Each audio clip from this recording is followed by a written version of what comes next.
In the last few videos, we've talked all about how you can control the flow of your program using things like if statements, switch statements, for loops, while loops, and so on. And in this video, we're going to combine together all of that logic in order to create a MIDI keyboard inside of the browser. And just to kind of give you a demo of what we're going to build, you can see on the right-hand side of my screen, I have a keyboard. This is the final version of our keyboard open. And when I click a key, it'll actually play that note for us. So I could, play whatever I want, play multiple notes. It doesn't really matter. I can play whatever I want and it's going to make that sound for us. So let's just open up what we have to get started here, all of this starting code, which is going to be linked down below this video in the description so you can get the starting code there, as well as the finished code will be linked down there as well. But essentially, let's just open this up with Live Server. As you can see, I already have all of the HTML and CSS done, but it doesn't matter how many times I click my keys, click on the keyboard, nothing is actually going to play any noises on this specific keyboard. So let's close out of the previous example. So we just have our current working example with all of our HTML satisfied here. As well, you'll notice I already have a script tag being linked inside of this file. And if we open that script tag up, it has a little bit of information already inside of it. Essentially, it has this variable called note details. And inside of here, we just have objects that contain a note. So this is like the note we're playing, like a C, an A, a D, as well as the key on our keyboard that's associated with. So when we click the Z key on our keyboard, this will be the note C. And then the frequency here is just the actual frequency of the C note itself. So that way we can play this through our speakers because we need to know the frequency of the note to be able to play it through our speakers. And an important thing to note about this is actually I have this entire word here, note details, all capitalized with an underscore inside of it. The reason for that is that this is like a constant variable that is not going to be changing. So I like to denote this by using all uppercase with underscores between the words. This is a common convention in JavaScript when you have constant variables that don't change. For example, if you wanted to create a variable here called pi, which is 3.14, you would do that in all capitals because this is a variable that's not actually going to be changing. This is just a static default variable here that's not changing. Okay, with that out of the way, let's kind of think through how we would need to create this program. Essentially, what we want to do is when we click a key on our keyboard, we want to play the note associated with that. And as we hold that key down, we want to play the note the entire time we're holding the key down and only stop it when we release the note, essentially just like a normal piano. So we need to be able to figure out when we hit a key on our keyboard as well as when we release a key on our keyboard. And luckily there's some events that we can use to do that. So these events are going to be on our document. We can just say add event listener for key down. And this is going to be for when we push a key on our keyboard down, and that's just going to take in an event argument. So this is what happens when we press a key down. And in order to figure out what happens when we release a key, essentially let go, we need to listen to another event. And this event is going to be called key up, just the opposite of key down. And again, that takes in this E parameter here. So just to test to see if this is working, let's just come in here and say console.log down. And we're also going to come in here and log out our event to see what it is. Let's do the exact same thing over here for up. Now, if we save this, we just inspect our page over here. So we have our console being brought up. And when we click a key, if we open up our console, let's say we click the Z key on our keyboard, you'll notice we get down and then our key being printed and then up, as well as our event being printed here. So let's kind of look at this event to see what we happen. You'll notice we have this code here, which stands for key and then Z. So the Z key is what we pressed. If we were to just clear this and click another key, for example, G, you'll see that that is key G. So we can use this code to determine what key we actually clicked. Also, there's another property inside of here called repeat. And this is a really interesting property. If I just hold down a key, for example, D, you'll notice it continually creates more and more events of key down until I finally release it and then it does an up. And inside of here, if we go down to that repeat, you'll see it says repeat true. So what happens is the browser, when you hold a key down, continually recalls that key down event listener. And we don't really want that in our case because when we hold a key, we want it to just do the same thing forever until we release it. So we need to make sure we actually check to see if this is a repeat and ignore it. And the easiest way to do that is if we come in here, create an if statement and say if our E, which is our event that we were just looking at, has the repeat property on it set to true. So if e.repeat is true, then what we want to do is just skip everything. And the easiest way to do that is just calling return, because return will immediately exit us out of our function, as I mentioned earlier. And this right here, where you have an if statement that returns from your function early, this is generally called a guard clause because it guards you from continuing inside of your function any further. And these are usually at the very top of your function. It's a great thing to have, and it makes your code much cleaner to work with. Because we could say, if it's not repeat, then we do everything inside of these brackets here. We could write our code like this, But this is just harder to read in my opinion, and generally, I find it's easier just to return early out of the function using this guard clause. So let's just clean this back up to how we had it before, save this, inspect our page, and see what happens now when we hold down a key. I'm just going to hold down the D key, and you notice it prints out this event once, and I'm still holding it down and it's not repeatedly printing that, and when I release it, we get the up event being fired. So essentially, we're skipping all of this code if it's a repeat keystroke, which is exactly what we want, because we only want this to fire as soon as we press it down, and then as soon as we release it is when we want to stop playing the note. So now the next thing that I need to do is actually get the individual note that we're playing based on the key we press. And the easiest way to do that is just to create a function to do this. So we'll say get note detail. And this is going to take in our keyboard key that we are pressing.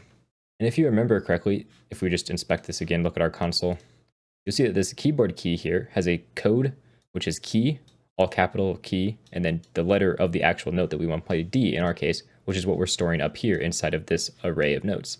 So what we can do is we can just return from here our note details, and we want to call that find method, because this is going to allow us to get one individual note from this array of notes.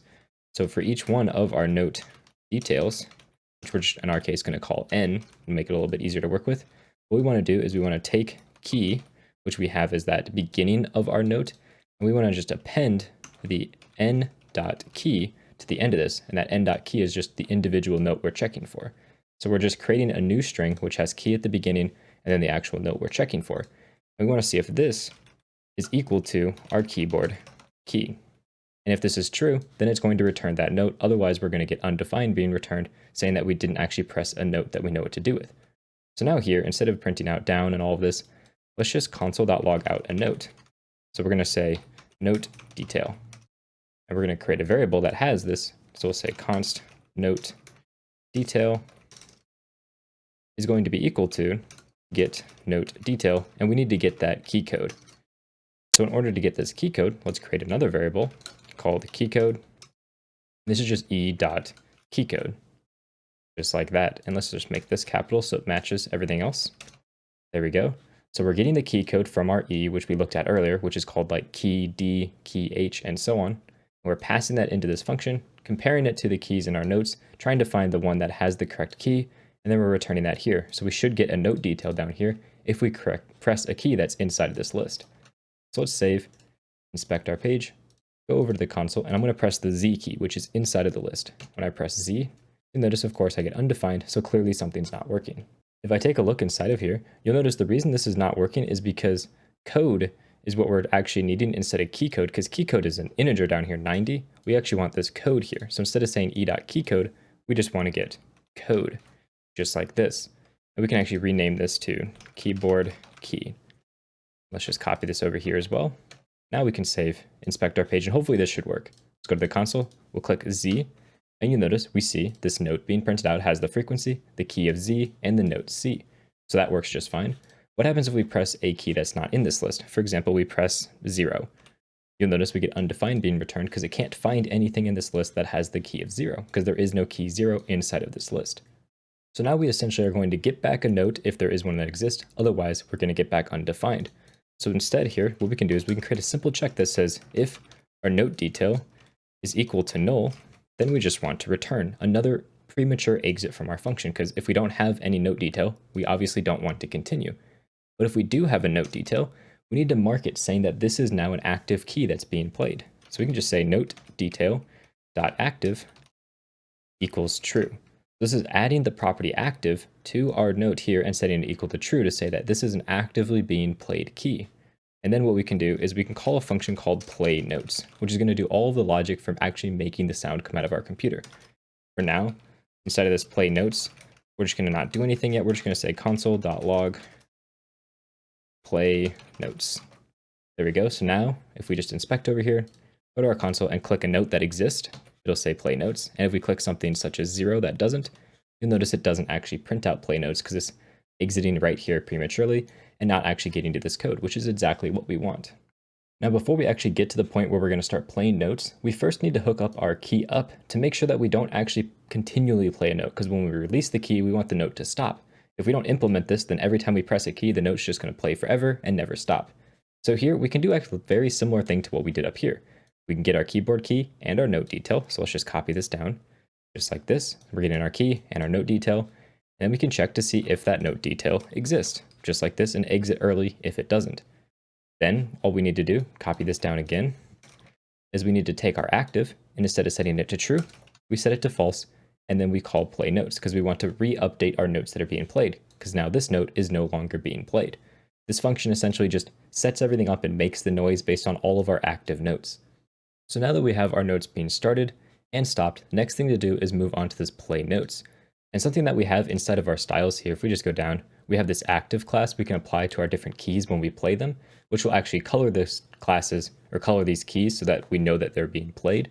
So instead of first starting with playing the note, I want to start with applying these different classes to the keys because that's much easier than playing a note, and it's really easy to see which keys we're currently holding down. So to do that, all we need to do is take all of our note details and we just want to loop through each one of them. So for each one of our note details, which we're going to call n, we're going to go through this loop. And we're just using a for each here because it's a lot easier than using a normal for loop. And inside of here, what I want to do is get each one of these individual keys. So if I go to a HTML here, each one of these has a property called data note, and it's set to the actual note we want to play. And this note is coming directly here from our note details. So what we can do instead of our script is actually say that we want to go document.querySelector, and we want to select based on that data attribute of data note, and we want to check if the data note is equal to the actual note coming from our n here. So let's use backticks for this. It'll make it a little bit easier to style this. And what we want to do inside of here is we want to check for n.note. If we scroll up here, note is just that C, D flat, and so on, which is exactly what we have inside of here. So if we just close this off, what we're essentially doing is checking to see something that has the data attribute data note set to the note of the actual note detail we're trying to currently check. So we're going to call this our key element, because this is the individual key of our keyboard. And if we just console.log our key element for now to see what this is, we should get every single key being printed out whenever we click a note. So if I come in here, go to console, hold down a key, and release it, you'll see that we get every single one of these keys being printed out exactly as we would expect. Now, the next thing I want to do is to apply that active class if the note is currently active. And that's actually really easy to do. We can just say we want to take our key element, we want to get the class list, and we can use a function called toggle, which will allow us to turn something on or off depending on a true false variable. So what we can do here is just say active, and we want to say n.active. So what this is saying is we want to toggle the class active depending on if this is true or false. So if we save this, you'll notice something interesting. When we click a key, everything lights up, and when we release a key, everything goes away. So this is not quite what we want. This is clearly not working as we would expect. And the reason for that is that n.active is actually being set to undefined because we don't actually have it defined up here. And undefined is technically not false in this scenario. We can only pass it the actual false variable. So what we need to do is just say or false in here. What this is going to do is it's going to say if this is undefined, it's going to fall back to this false variable. We're essentially converting undefined to false by doing this. Now when we click a key, you'll notice only the key I click lights up, and as soon as I let go of it, it actually disappears and unlights up. We can hold down multiple keys and so on. Another way to get around this behavior is if you just come up to here, all the way at the top, and you just, for each one of these, set active false, and we were to just copy this down to every single one of our notes, this will actually do the exact same thing because it defaults active to false. So now if we save, you'll notice this works just fine, even without that little trick that we did down here. And I think this is a little bit cleaner for the code down here, so I'm going to keep this where we default everything to false at the very beginning. Now for the final step, what we need to do is actually get all of our active notes and actually make noise with them. So if we come down here, what we're doing here is adding the different classes for our notes, and that's great. The next step we want to do is get our active notes.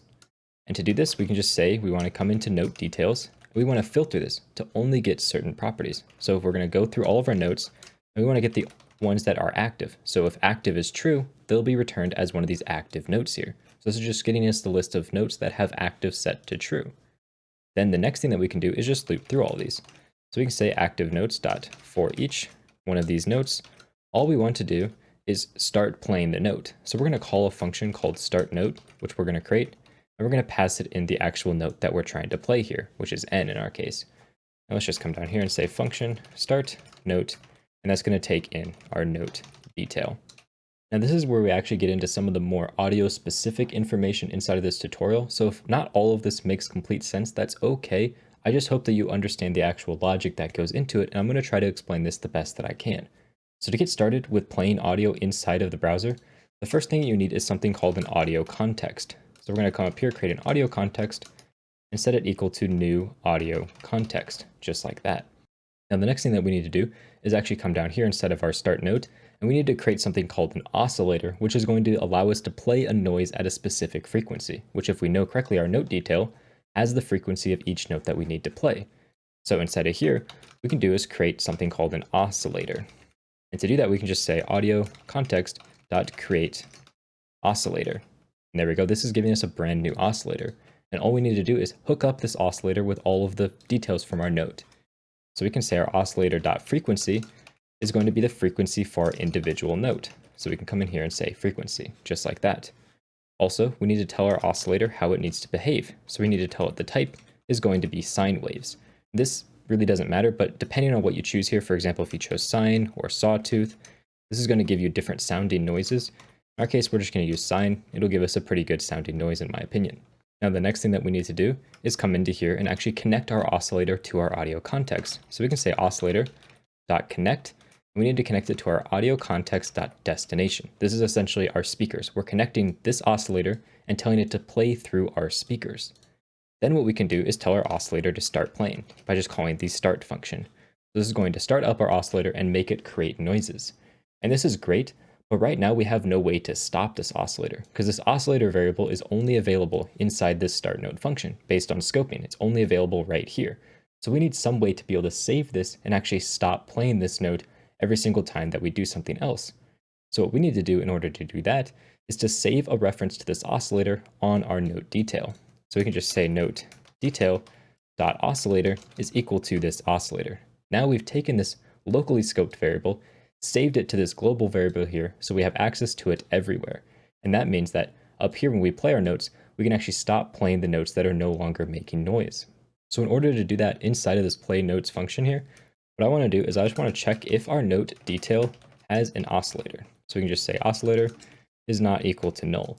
This is saying, do we have some kind of oscillator currently on our object being played? And if that's the case, we want to stop playing this. And the reason that we're stopping this for everything and not just our inactive ones is because down here in start note, we're creating a brand new oscillator every single time for all of our notes. So we just want to completely stop playing all of them and then restart all of them as soon as we get to the start note function. So inside of here, we can just say our note detail, which we actually just called n here. This is just n. I'll make sure this is n here. We want to get that oscillator. And what we want to do is we want to stop it from playing and we want to disconnect this. We're going to call this disconnect function. This is going to stop the noise, and this is going to completely remove this from our audio context. That way we just don't have a bunch of dead oscillators connected to our thing. So now if we save this, we should hopefully be able to hear some noise when we click on a key. If we just hold down Z, you should hear it play noise. And when I release, it'll stop playing noise. And the way that this works, to kind of explain it a little bit more in depth, is when we press down a key, we mark our note as active, and we call this play notes function. So we come down here into play notes, we loop through all of our notes, apply the classes to the active ones to make them the proper color. And if we have a current oscillator on our note, we stop playing it immediately. That way we don't actually have multiple oscillators playing for the same note. So we stop all of the noises from our computer completely. Then we get our active notes, which are the ones that are currently being pressed, and we loop through each one of them, and we actually start up the note. And inside of this, all we're doing is setting the correct frequency, connecting it to our output, and starting our oscillator. And most importantly, we're saving a reference to that on our note so that next time we call play notes, we can stop it here inside of this stop section of our function. Now this works great when you play one note, but if we try to play two notes, we're going to get a problem. If I hold down this and then press another note, you're going to notice it gets twice as loud essentially. It gets even louder and becomes louder and louder and louder as you play more and more notes. And that's because these different oscillators are stacking on top of each other, and each one has a volume of 100%. So if you add two 100%s together, you get a 200% volume. If you play three notes, you get a 300% volume. We clearly do not want that inside of our code, so what we need to do is determine how many notes are currently active and offset the volume by that amount. So if we have one note active, we can just keep it at 100% volume. If we have two notes active, each one needs to play at 50% volume to give us the actual same sound. So to do that, we're going to create a variable here called gain. This is going to determine what percentage of volume we need to play at. So we just need to come in here and divide 1 by the number of active notes that we have. So if we have one note this is going to return 1, because 1 divided by 1 is 1, so 100% volume. If we have two notes, 1 divided by 2 is 50, or 0.5, I'm sorry, which is 50% of our volume, and so on. And we can just take this gain and pass it into this function where we actually play our note. Now with this gain, essentially percentage of volume, what we can do is create something called a gain node. And this gain node is just equal to audio context.create gain node. I'm sorry, just gain, here we go. And what this essentially lets us do is determine the volume of an output. And this is going to take in a gain here. And we can just set our gain node dot gain dot value equal to that gain. We're just setting the volume essentially to be, 1, 50%, 0.5, whatever it is. We're just trying to reduce the volume based on how many notes we play. And then to tell our oscillator to use this, we just need to connect it to that gain node, just like this. So now if I save this and I play a note, it plays at 100% volume. If I play two notes, you'll notice they play at the exact same volume. It doesn't become twice as loud because I've offset them both to be half as loud. So when you add them both together, they're just as loud as playing one note. There is one slight problem though, as in whenever I play a note, it's the exact same frequency. And the reason for that is because over here, I need to define this as frequency.value. And now if I save that and come over and play a note, play another note, play two notes together, you'll notice that they have different sounds. And that's really all there is to this code. I know this note specific stuff, especially all this music related, noise related stuff is kind of confusing, but the important things to understand about this project is the key down section where we deal with that logic of setting active to true here, calling this play note function and all of that, as well as the key up function. They're very similar.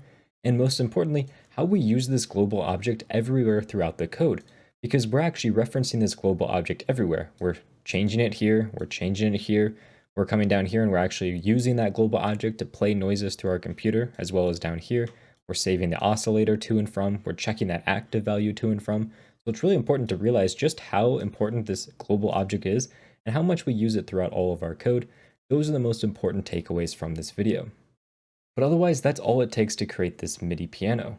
In the next video, we're going to be creating a quiz application, except for you're going to be doing all the coding yourself. So I can't wait to see you in that next video.